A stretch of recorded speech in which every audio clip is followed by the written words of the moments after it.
It was supposed to be a moment of quiet reflection, a private ceremony away from prying eyes. But within the hallowed halls of Windsor, whispers grew louder. A royal request was ignored, a line was crossed, and Princess Anne would not stay silent. What happened that day shattered more than protocol.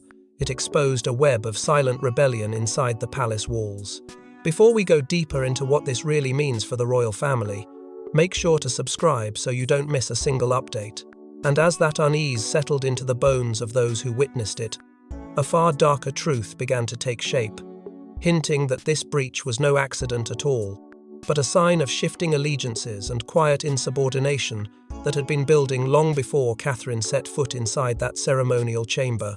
What unfolded during that private ceremony cut much deeper than anyone outside the palace would ever imagine.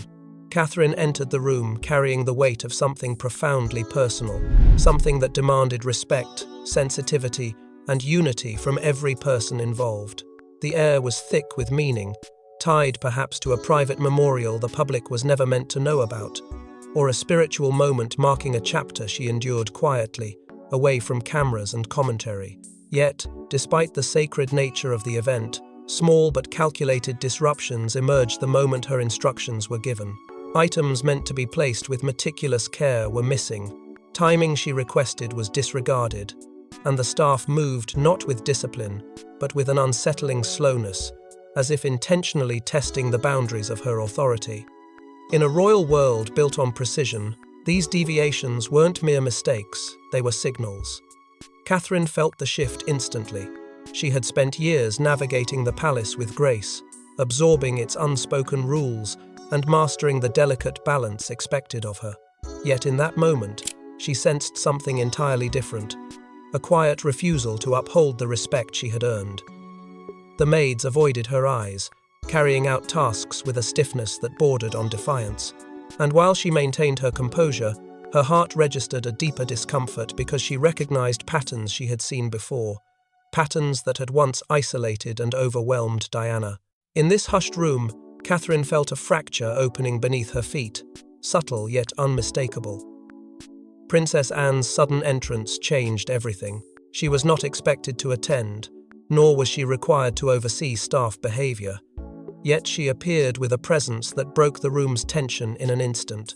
Anne had always been known for her no-nonsense stance, for her discipline, for her relentless insistence on respect toward the family's core traditions.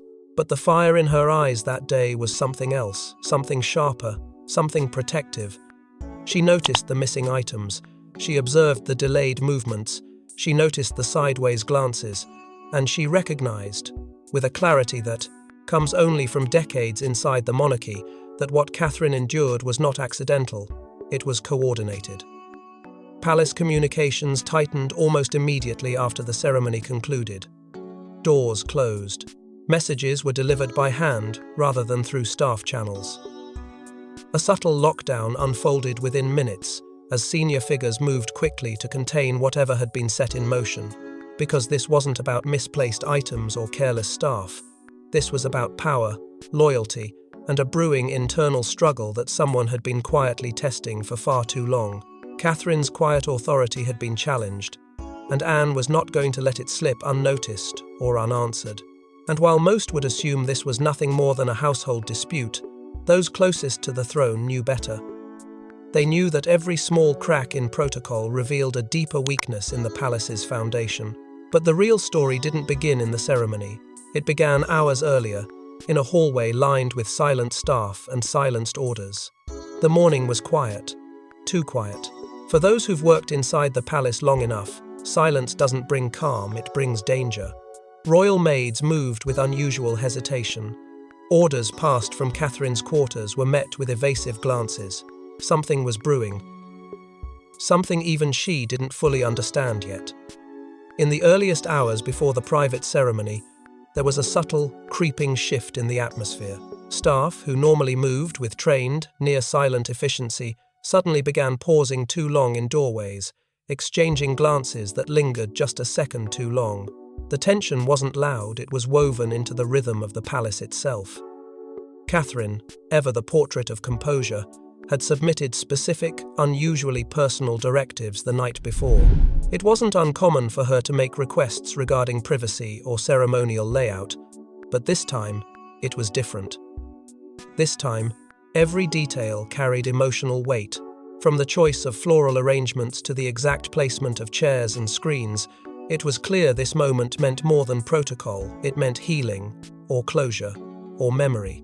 But as the sun rose, something was off.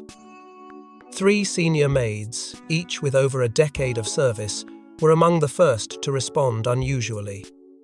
Where obedience once met precision, there was now quiet resistance masked as forgetfulness. A specific gown requested for Catherine was replaced with an alternative. A minor, yet emotionally significant floral piece simply never arrived. A tray of ceremonial items, supposed to be placed under white cloth, was left visible. These weren't mistakes, they were messages, and someone within the palace had noticed. But it wasn't Catherine who rang the alarm. It was an old royal confidant, a woman loyal not to the crown but to the code of order that once defined the palace. She had seen these patterns before.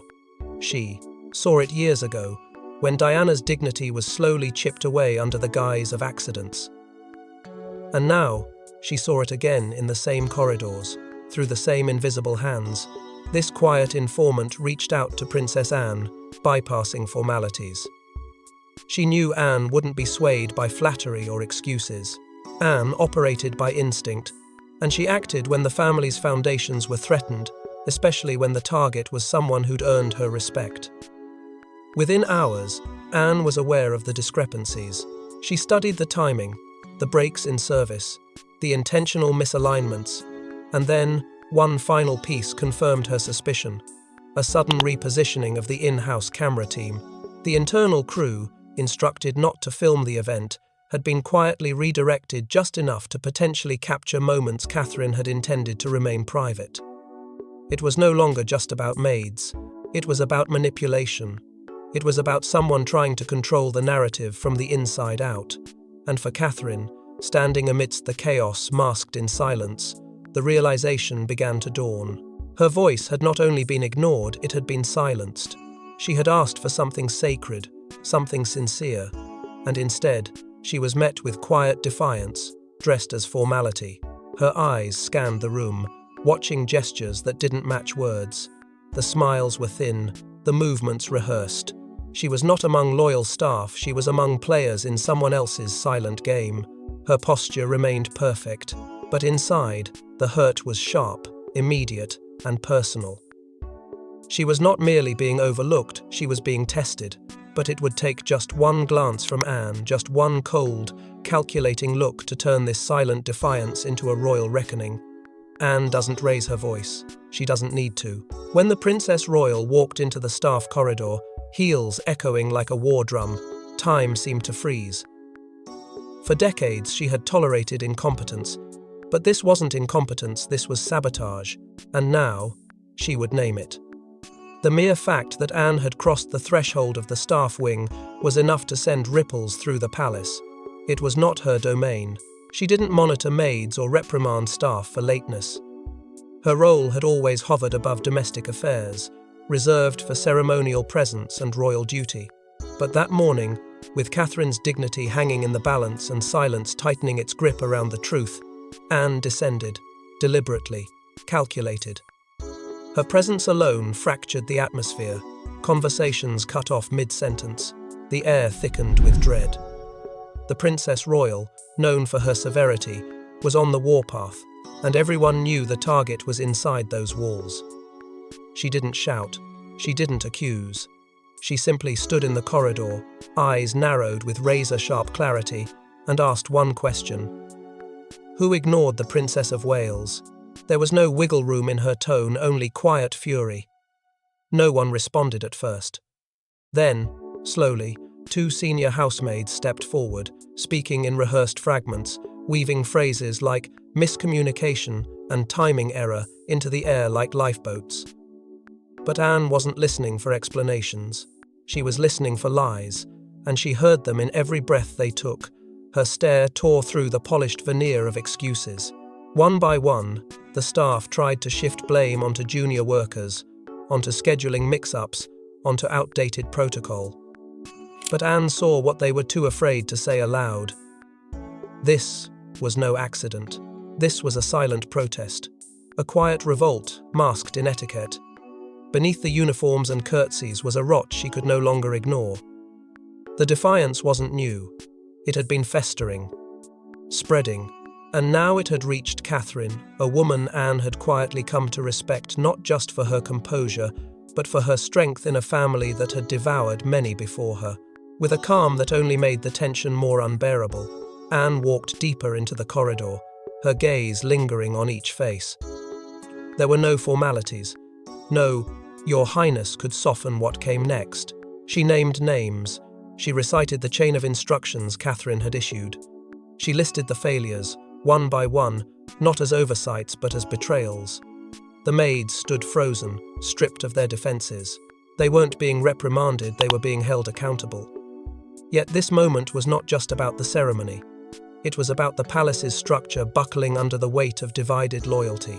Anne understood palace politics better than anyone, and what she saw now was a faction of staff, loyal not to the future of the monarchy, but to relics of its past, loyal to whispers, to old alliances, to shadows who resented Catherine's rising influence. This wasn't about a missed flower arrangement or a delayed order. This was about resistance, passive, well-dressed rebellion from within. Anne didn't flinch. She made it clear this wouldn't be forgotten, and though she left the corridor with the same measured pace she entered, the storm she'd unleashed would ripple far beyond the staff wing. Because suspending a few maids was only the beginning, Anne had seen the iceberg. And beneath its polished surface lay decades of silent tension, now rising fast. But behind Anne's rage was something deeper. An old loyalty, a quiet promise, and a threat she never expected to resurface. Few know what really ties Princess Anne and the Princess of Wales together. It isn't public appearances or shared titles, it's pain. A pact forged in grief, loss, and silent strength. And this moment? This was Anne keeping her side of the bargain. Their alliance was never meant for public consumption. It wasn't documented in photographs or woven into official speeches. It was built in the shadows, formed in the rare, private exchanges between two women who had both learned, in different eras, how the palace could bruise its own. The bond had been cemented in whispers, in long silences, in the unspoken understanding that surviving royalty required more than loyalty. It required resilience. Anne, hardened by decades of internal war, had once watched helplessly as Diana was isolated, cornered, and emotionally dismantled by the very system she was meant to represent. And when she saw the same machinery slowly turning toward Catherine, something within her snapped back to life. After Meghan's departure, when headlines devoured the firm and public trust wavered, Catherine became the face of calm. But that calm had a cost. Behind the flawless smile was a woman shouldering not only the pressures of her own title, but the silence of an institution that devours emotion for the sake of tradition. Anne saw it. She saw it in the way Catherine paused before speaking, in how she measured every word, in the way she absorbed pain without showing it. And on one particularly bleak evening after Charles's diagnosis had rattled the inner circle and Camilla's influence had quietly expanded, Anne made Catherine a promise. One simple line, spoken not in ceremony, but in sisterhood. I won't let them do to you what they did to her. And so, when the ceremonial sabotage unfolded, Anne didn't just react out of principle, she reacted out of loyalty. The staff's disobedience wasn't just a protocol violation, it was a personal betrayal. To undermine Catherine during such an intimate event was to strike at the very heart of Anne's silent vow. Every ignored instruction, every delayed task, wasn't just a sign of disrespect. It was an echo of the past Anne had sworn she'd never let repeat. In that corridor, she wasn't just protecting Catherine's authority, she was protecting a legacy of survival.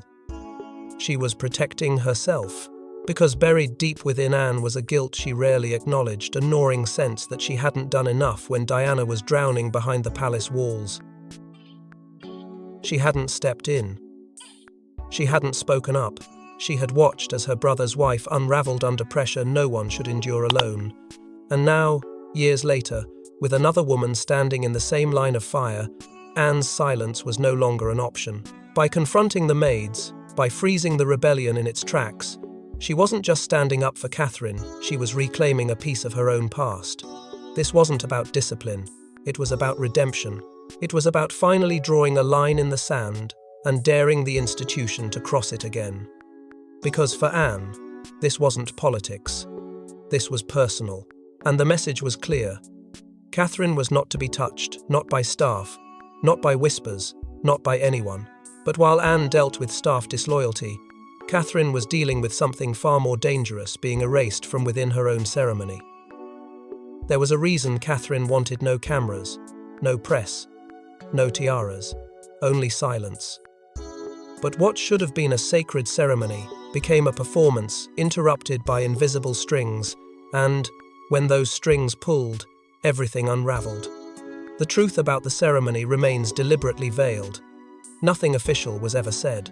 No public acknowledgement, no court circular, no commemorative photograph. But behind palace walls, whispers pointed to something deeply personal, a private rite honoring what was lost, or never born, or perhaps something promised long ago. Some said it was a remembrance for a miscarriage. Others claimed it was an oath of loyalty between Catherine and a select group of women who had stood by her through the storm. Whatever it wasn't for public consumption. It was for her, for healing, for marking a moment that mattered beyond duty or tradition. And yet, even that moment was tampered with. The arrangements Catherine had ordered with careful intention were not just altered, they were desecrated.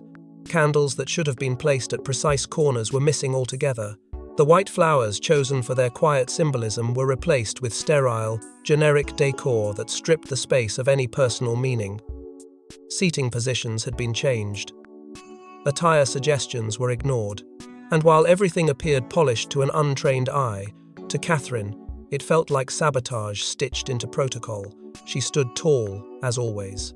But for the first time in a long while, something behind her eyes betrayed her. There was a fragility, a flicker of wounded pride, as she scanned the room and realized how far the disobedience had gone. She knew how to smile through pain, but this was different. This was betrayal disguised as incompetence.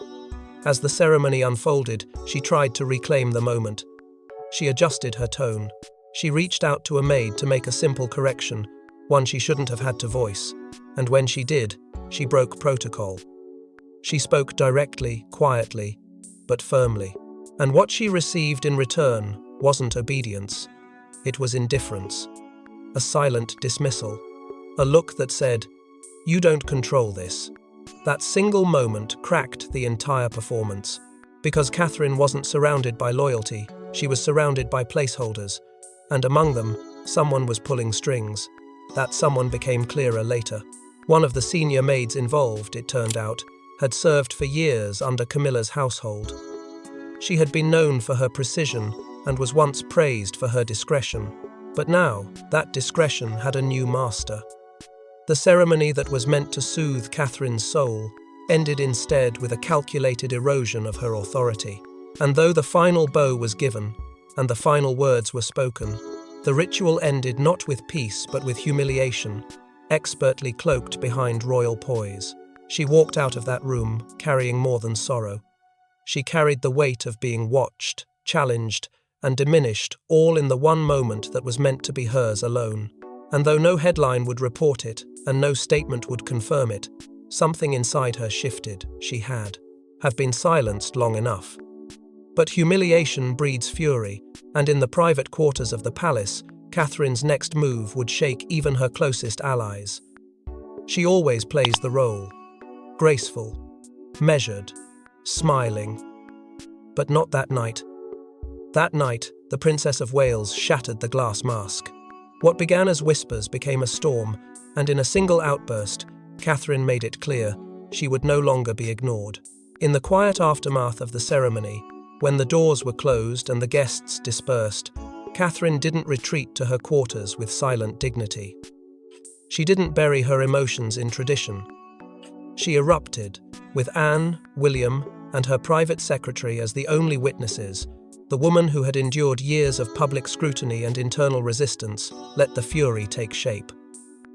No press cameras, no royal courtiers, just truth, unfiltered and raw. Her voice, sharp with disbelief, echoed through the private study. "Who allowed this?" she demanded. "Who decided my instructions no longer mattered?" There was no trembling in her tone, only the icy resolve of someone who had been pushed too far. Anne watched her with a kind of reverence. She had seen royal rage before Charles, behind closed doors, Diana in her final years, but this was different. This wasn't vanity or pride. This was pain turned into precision. Catherine wanted names. She wanted accountability. And more than that, she wanted to understand how, in the most sacred moment she had ever tried to claim for herself, she had been undermined so thoroughly. Her eyes flicked to William, not as a wife begging for backup, but as a woman expecting clarity. But William, torn between the woman he loves and the institution he was born into, said nothing. His silence was heavy, his loyalty uncertain. It was Anne who spoke first. Anne didn't try to calm her. She didn't tell her to breathe, or to think of the optics. She simply stood beside her, like a soldier taking her post. That gesture, quiet, powerful, marked the beginning of something unspoken between them. A private alliance forged not in politics, but in principle. This was orchestrated. Someone gave permission. Someone wanted this to happen. That sentence landed like a thunderclap. It reframed the entire scandal. Because if Catherine was right, and every moment suggested she was, then this wasn't a breach of protocol. It was a targeted act, a message. And suddenly, the maids were no longer the center of the storm. They were pawns in something far more calculated. Catherine wasn't just fighting for respect anymore. She was fighting against a system that had decided she was too influential, too composed, too beloved, and perhaps too dangerous to ignore. And if that was true, the royal maids weren't the only ones who needed suspending. The conspiracy reached far deeper. She didn't need to be in the room to make her presence felt. Queen Camilla's influence stretched through old alliances, loyal staff, and unspoken hierarchies. But was she pulling strings, or simply watching them snap? Within the palace walls, power does not always announce itself. It whispers through routines, through subtle nods, through who speaks first, and who refuses to speak at all.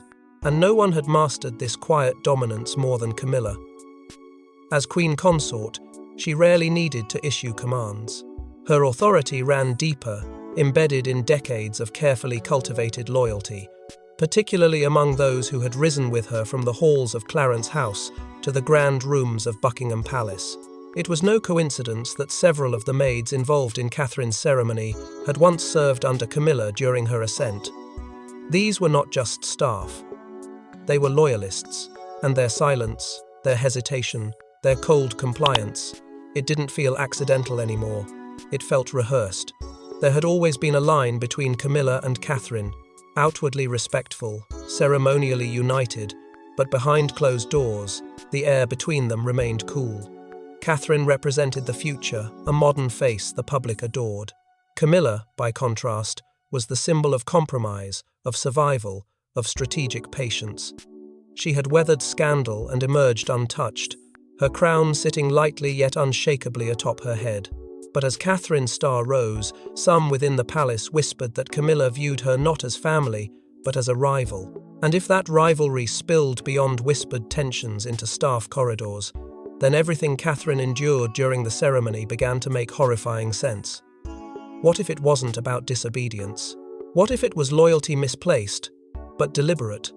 The ceremony wasn't sabotaged because the maids didn't care. It may have been disrupted because they did care, just not for Catherine. They may have seen her rising strength as a threat to the very order Camilla had preserved. And perhaps they acted not out of rebellion, but out of allegiance to an older regime. Anne saw the signs. She recognized the quiet reverence with which these maids deferred to Camilla's name, the way their loyalties shifted depending on who entered the room. And when she started connecting the dots, when she realized that Camilla might have known in advance about Catherine's ceremonial plans, an even darker truth emerged. Because if Camilla knew, and she said nothing, then her silence was not ignorance. It was permission. Permission for staff to interpret boundaries differently. Permission for loyalty to eclipse protocol. Permission for Catherine's moment to be broken without consequence. And that possibility chilled Anne to the bone. Not because it revealed a power struggle, but because it confirmed something far worse. That the monarchy was rotting from within, eroded not by enemies, but by its own divided allegiances. Catherine had fought for dignity, Anne had fought for order. But Camilla, she had played a longer game, one where not lifting a finger did more damage than direct confrontation ever could. But when palace politics infect the staff, trust dies, and in the ashes, Anne begins her most ruthless cleanup yet. No statements, no headlines, just names disappearing from the royal registry like they never existed. Anne didn't make speeches, she made moves. And when the suspension letters were delivered, no one dared ask why. They already knew. In a palace built on centuries of tradition, nothing spreads faster than fear disguised as order. Within 24 hours of the incident, Anne's office had issued silent directives to key departments. No public record, no press leaks, no ceremonial pomp, just one after another, senior maids were called into quiet rooms and handed sealed envelopes bearing the royal insignia. They were neither reprimanded nor publicly dismissed. Instead, they were told flatly and without emotion that their services were no longer required until further notice. No one fought back. No one pleaded innocence. The message was brutally clear. The Princess Royal had spoken. The palace remained outwardly still. But underneath, everything trembled. Rumours bloomed in the servants' halls like wildfire speculations about who had been pulled into Anne's quiet purge and who would be next.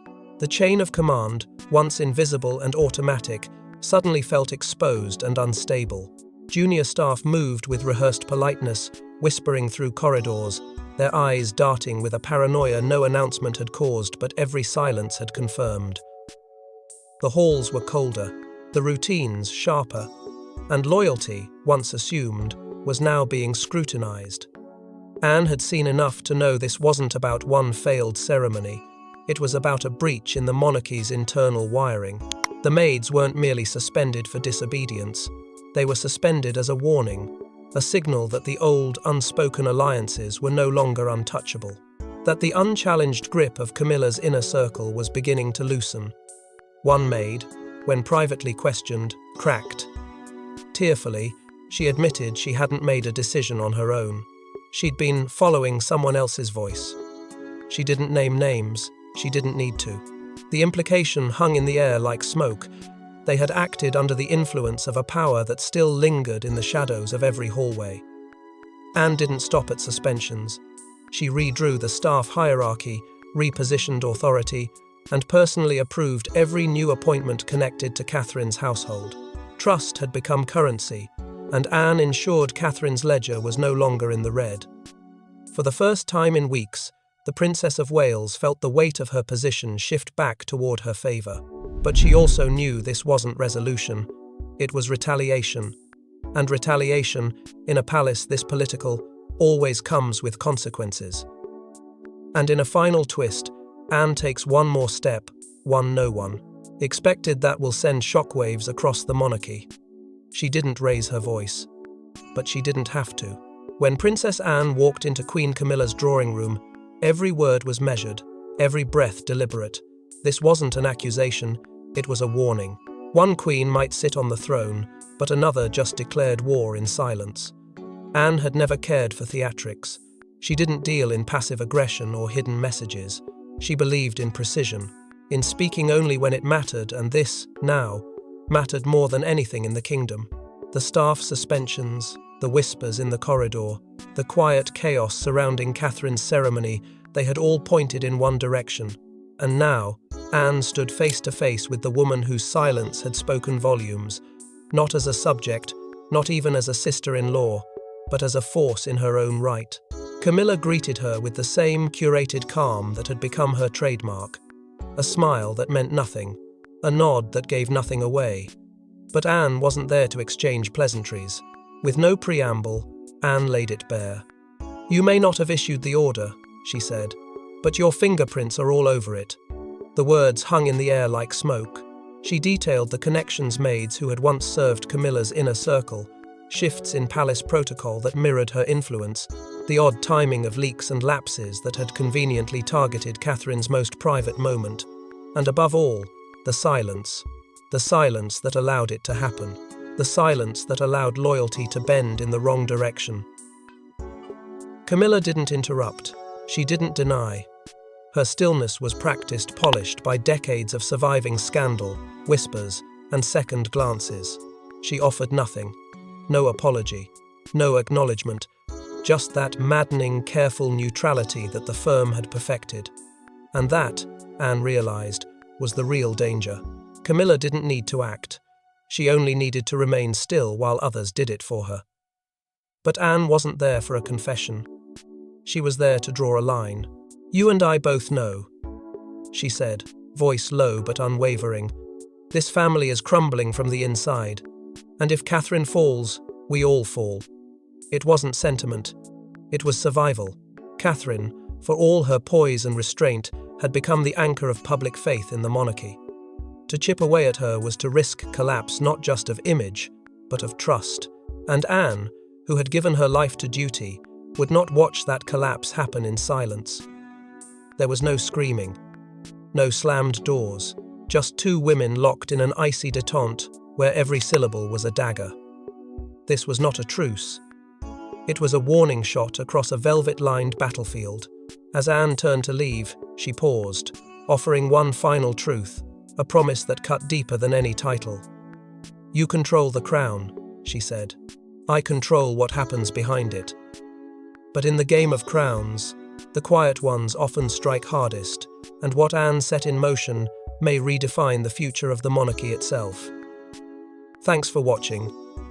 Don't forget to like and subscribe, and we will see you in the next one.